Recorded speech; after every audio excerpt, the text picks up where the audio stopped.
on the Moray coast in the northeast of Scotland is a unique community. Thinking a lot about everybody too.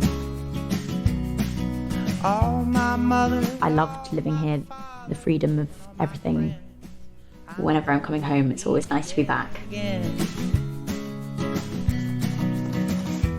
All the moments. My memory of age 6, 7, when we left London and we came here, was my emotional memory of that moment was that I felt like I was coming home, like that we came home. How do we get? I first became aware of Findhorn when I was around 9, 10 years old, through music and Georgian song primarily, and then it kind of went from there. I remember I felt like the Findhorn Foundation was a place where I could actually explore my future. With a focus on spirituality and sustainability, the Findhorn Foundation's ethos of living a greener life has never been more relevant. But what is it like to be raised in this alternative community?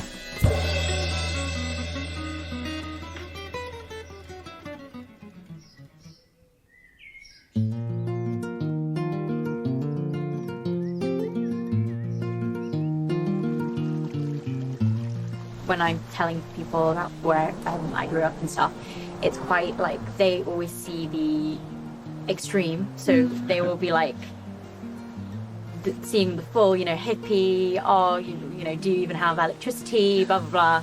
When I say the Findhorn Foundation community, they don't quite understand what community is. What does that mean that we live in a community rather than just a town or a village or whatever? And often people thinking I'm coming from a culty place, honestly. That's true, actually. A little bit. I mean, there's a lot of projections and stories, but then I find people have projections and stories about people wherever they come from. Yeah.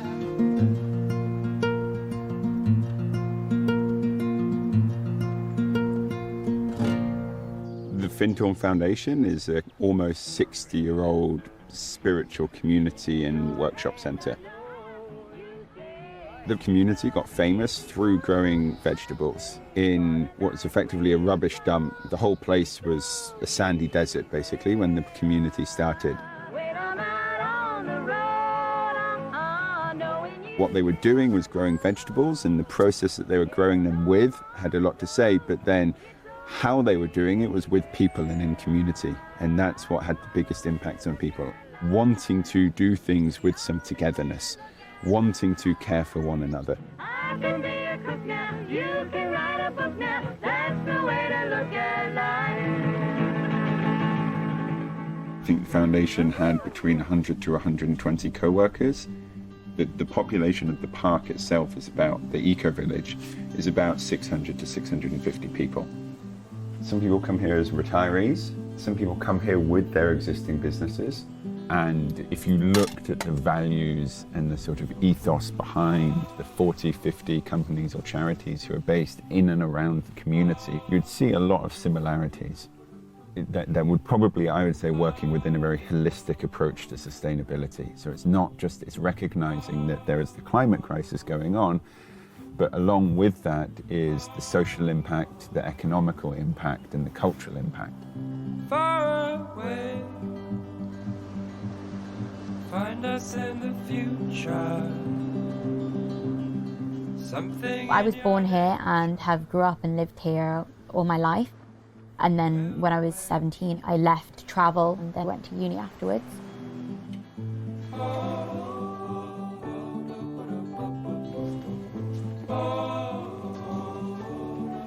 The memories that this place brings back when I'm looking at it is kind of, it just reminds me of performing here when I was really, really young.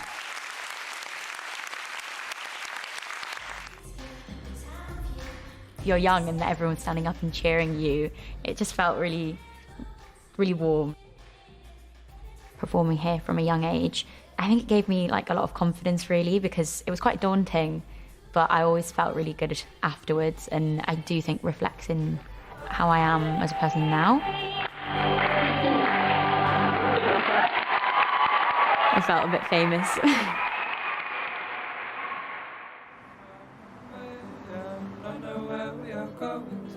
Let's go far today and it's all gonna be wonderful. I was born in Elgin, but I grew up in a town called Forest, which isn't very far from the foundation. My mum was born and raised here as well. My dad's from New Zealand, but they met here, so I have like a Maori lineage, I guess, as well. My parents are divorced and my dad left to New Zealand when I was around 6.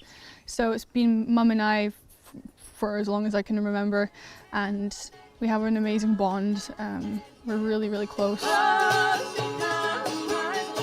My mum became involved in Georgian music, and 2 other people sung it, and one was from Findhorn called Vera, and she kind of was this link to the foundation.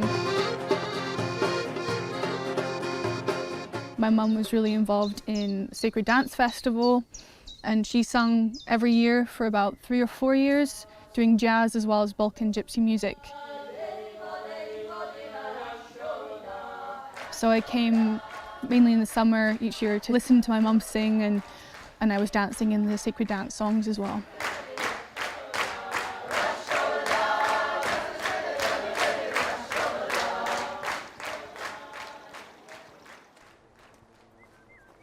Work is love and action. That's one of the core values of the place, along with co-creation with nature and inner listening.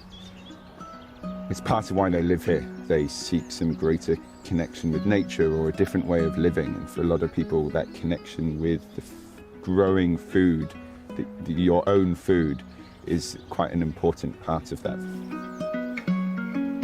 As a kid, I would come here and run around and cause nuisance, mainly, I think. But Pull them out, didn't she? well, that's what she said. She did pull them out, didn't she? She said they gone wild and pull them all out.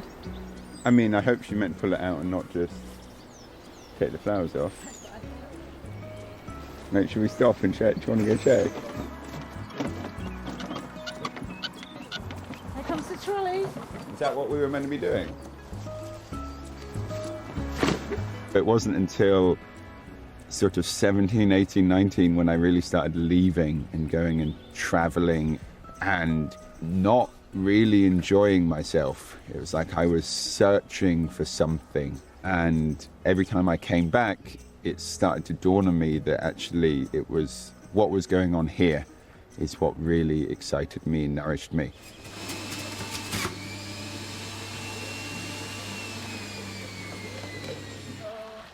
Hi, Dad. Okay, I'm going to have Pizza? no, a juice. A juice. Yeah, a bit. A beat it. Nice. I don't like the celery. No celery. Okay. Cool. Do you want to pay? Do you want to pay now? Yeah. I was born into a bungalow. My brother were in a caravan. So where I'm living now, and when I moved when I was maybe 4 or 5, is an eco house which we built. Hi there. We have your order here. Perfect. And here we go. Enjoy your food. Let me know if there's anything else I can do for you. The houses and buildings themselves are designed often with the idea of a more communitarian field around it. So when there is a new housing development done, part of the designs includes a community space in the middle of them with gardens.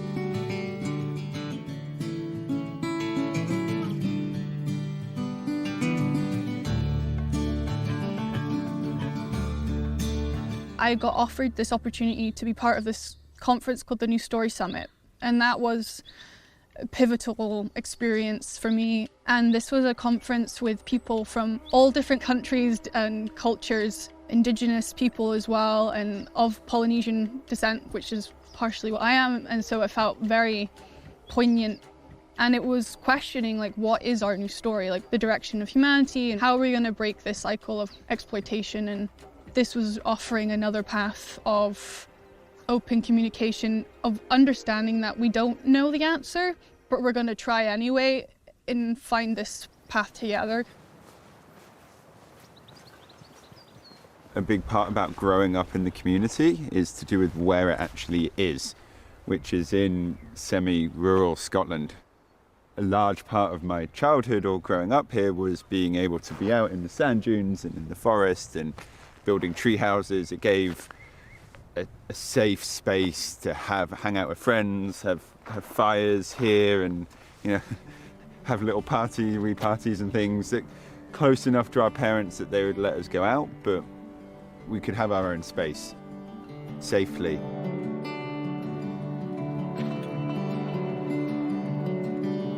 The people that grew up around the community at the same time as me, I'd say the majority of them are still within Scotland. A lot of them are coming to the end of their sort of university stints, so there has been a real influx back up north. Some of them because they're starting a family and they go, well, this is where I want to be. Some of them, it's a question of why would I work in the city full-time in a low-paying job when I could be up here and I could work less time and spend that time in the garden growing food for myself. There are people who grew up here over the past 30, 40 years who now work for some of the large car manufacturers in the UK. And on the surface, it may seem like there's a sort of clashing of values there, but for them, it makes total sense. What's the best way to change a system, from the outside or from the inside? And you'll get people who do both.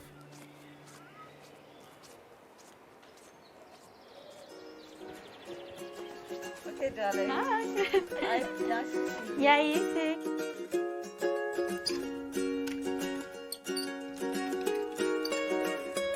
There's no money involved. Anyone who's done with their bits and bobs, their clothes, books, anything, they just put it in here and anyone else can come along and take it out for free. I always used to love coming in here and dressing up and like finding little quirky bits and bobs with my friends. Got some Crocs down here, trainers.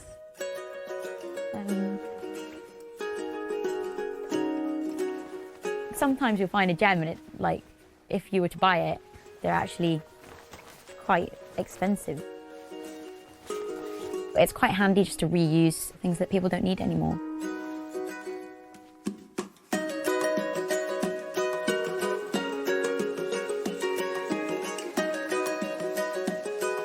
Long time no see.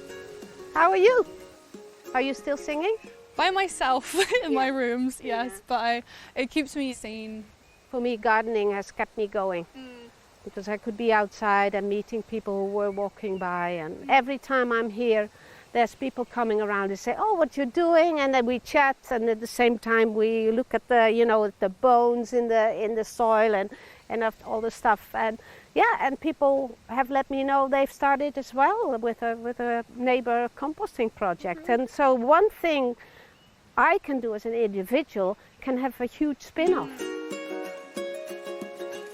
And the nice thing, you know, instead of our food waste going to Aberdeen in a truck, in a lorry, then being, you know, using a lot of fossil fuel to make it into compost, and then we buy it back in plastic bags. Doing this locally is definitely the way to close the loop because you're reusing it as you're making it. I was doing a lot of education-based kind of approaches in the foundation around sustainability and permaculture. I learned more about my emotional, spiritual landscape, but I was missing the scientific approach and the scientific method, and so I felt like going to uni eventually was the right path for me to study environmental science and sustainability, and I would not have chosen that without the foundation being a heavy influence on making me aware that we are having an impact on the planet. I'm just really interested in kind of how we can give back and become more ecologically minded, and I hope to go on to do more ecology work in the future, so restoring habitat within Scotland primarily. So one thing you will see, you see bones, but you will also see that's not so good. So this is the tea bag. There's plastic in tea bags, and it breaks down into microplastic. So that's one of the things I need to teach people, that they have to buy tea bags that don't contain plastic. Because you don't want the plastic in your tea either, pouring boiling water on plastic and then drink it. No.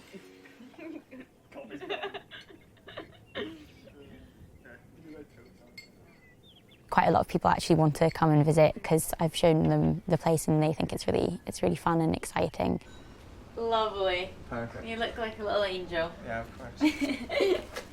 I just came down and just to visit Amaya for a couple of days, and I was just wondering, once you do buy the houses and things, is there any commitments that you've got to have? All of the services within the land is private, so you have to pay towards being able to maintain the roads in the park and the lights. Things like that. And No, so the build, like places like the Universal Yeah. Hall, which is the cultural centre of the community, Yeah. the building's owned by the Findhorn Foundation, which is one see. of the main landowners, and they own basically everything that's not on a plot Okay. owned by an individual. And then it's the people that live here that help run the.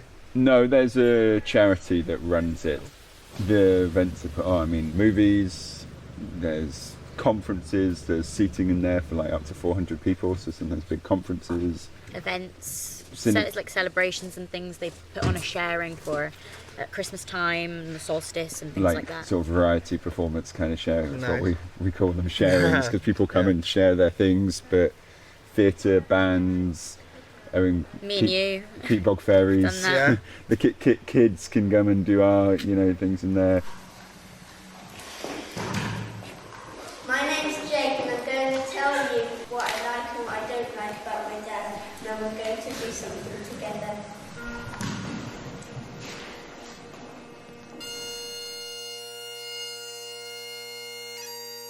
I'd say as a kid I had a connection with the community through meal times, through community dynamics, through big community meetings. My dad is quite politically minded, so if there was something that I didn't like that was happening around the community, he would put it on me to speak up about that. Age 7, 8, 9, in a room with 100 people, I'd be, okay, well, get up and say your bit. Like, go for it. Tell them why you're unhappy with them for cutting down your favourite tree or building a play park without consulting you and the other children. Tell them about it.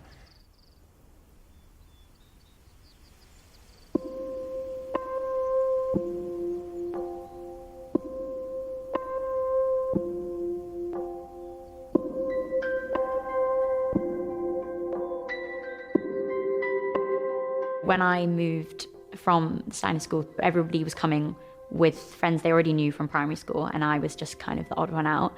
So it was at first very, very daunting. I was terrified because I was the only one that didn't know anyone. It was kind of like stuck out like a sore thumb a bit. School wasn't the easiest thing. I was one of the weird long-haired hippie kids from down the road in school with primary school, 80% military kids, and Forres is it's a relatively small town, and that definitely wasn't easy. It meant that there was sometimes a weirdness of not many kids in the community, but then not really feeling like I fit in school. Even where I did make friends, I could go to them and stay with them, but their parents wouldn't let them come visit me and come to my house. It has been like a personal journey for me that now that I'm an adult, coming back to the local area and meeting kids that I went to school with that didn't make my life easy, in times made my life hard, and now they're there and they're just being friendly to me. They're like, oh, what are you doing? What are you up to? And like, it's been my own journey of not holding a grudge. There was times through adolescence when I did feel a bit like an outsider, and I was just like, well, it would be so much easier if I lived a normal kind of lifestyle in a normal place. But it was a short space of time that I was in that kind of mind frame. As I grew up, it was the opposite. I'm glad that I did. To the middle and clap. Oh, Clap. if Anna would see the clap, she would feel appalled. And then we're going to... Community, it can be quite an idealized way of life. It's not, it's just different. It depends on the parents and the people you're in community with. And sure, there can be benefits, but it's a lifelong journey. It's definitely wouldn't be everyone's cup of tea because it's very open and it's very much a, open, lovey-dovey, if you want to call it that, to some extent, and it could upset people as well because of the intensity that it kind of requires.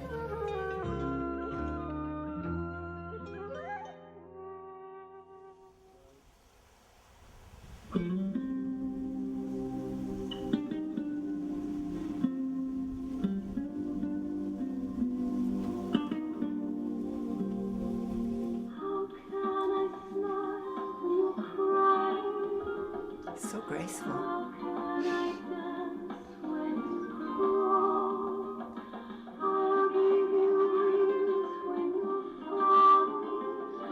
Oh, great finish. As you grow older, there is not much here to do. There's nobody my age here. If we could somehow include children our age, for example, your parents say, "Oh, let's go out for a walk in the woods." You think, "Oh, I don't really want to do that," but you wouldn't mind going to the woods and being around that environment if there was, I don't know, just small zip wire. Zip wire. Oh my god. Just something, I don't know. Okay. It's a hard question. Yeah. It's sweet, isn't it? I was very cute. I was saying that I don't like to go for walks in the woods and stuff like that. It's like that. That was an age thing, because I love that now, you know.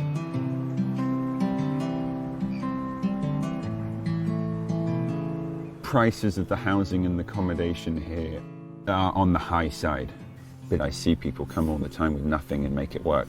My father is an example of that. He hitchhiked up in the 80s with his toolbox and just showed up at the gates, and his toolbox was all he had.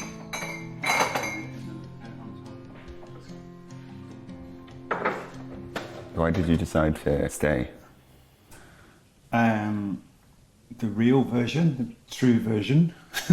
Well, we live in a house in London. Felt like living in a big city was detrimental to my health and well-being. Wanted to get out of London. Didn't think it suited so well you and your sister. We're travelling around and came back to Findhorn to visit for a bit of an extended holiday. But the clinch moment was we were walking along Findhorn Bay. I started to think about how I was doing, and I thought, oh my God, I'm happy. And it was at that moment that I realised that it was, and I turned to your mum and I said, I think we should stay. You made a decision to have your family here. Why did you choose to bring your children up in a community? For me, it was just a continuation of the life that I'd lived before, which I just loved. We're coming already from having been living in a big city and being done with that and experiencing ourselves how unhealthy was the lifestyle, full of stress and disconnection. And yeah, we wanted to explore what else can we do, in which other ways we can do a living. I have absolutely and totally no regrets at all. It's been the right thing for us as a family. I agree with that, yeah. Hi. How are you doing? How are you? I'm great. You're looking kind of grown up. Yeah. I am. Oh, good. I've always gotten a great shot of you sitting here, and I love it because you're painting one of those times, and it's just a wonderful picture. You get a waterproof match, and you get a cushion. Exactly. And then you can sit anywhere. It's wonderful. Okay. Thank you.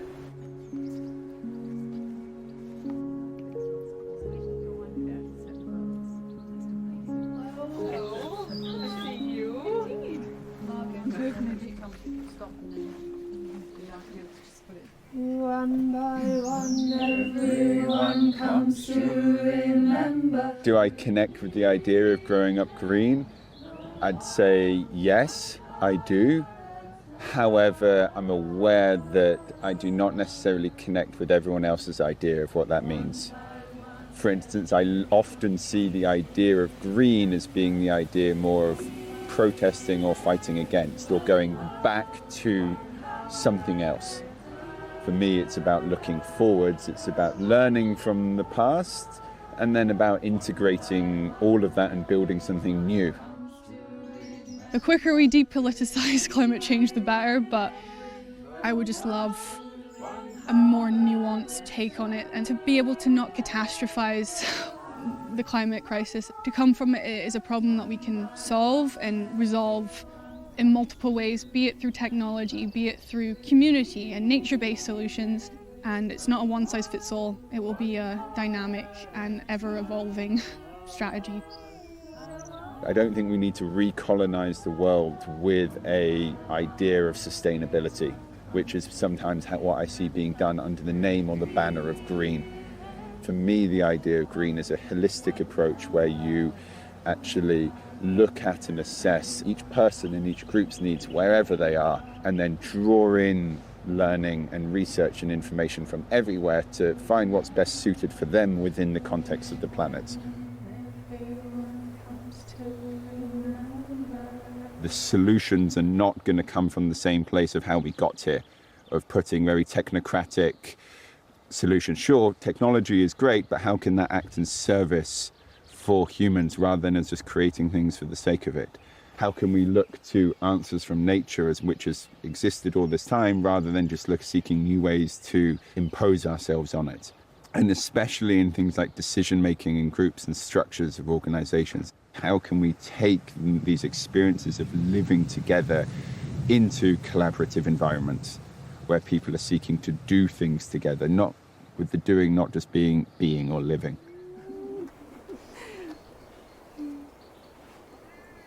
This is for you.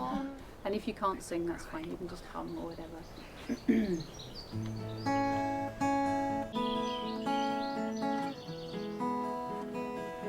Oh, I'm coming home. And had I been a long time away, I'm coming home. I've really just developed myself on a spiritual and emotional level, which has given me the resilience to deal with a lot of personal challenges that I've had from being a kid and trauma, and integrate them without it being a destructive force. It's given me a lot of resilience. It was a really kind of unique way to grow up, and it set me up for where I want to be in life and the person that I want to be in life. It's all very well fighting against what you don't like, but then there's also the option to just go and create an alternative. It's a feeling in my heart and a knowing in my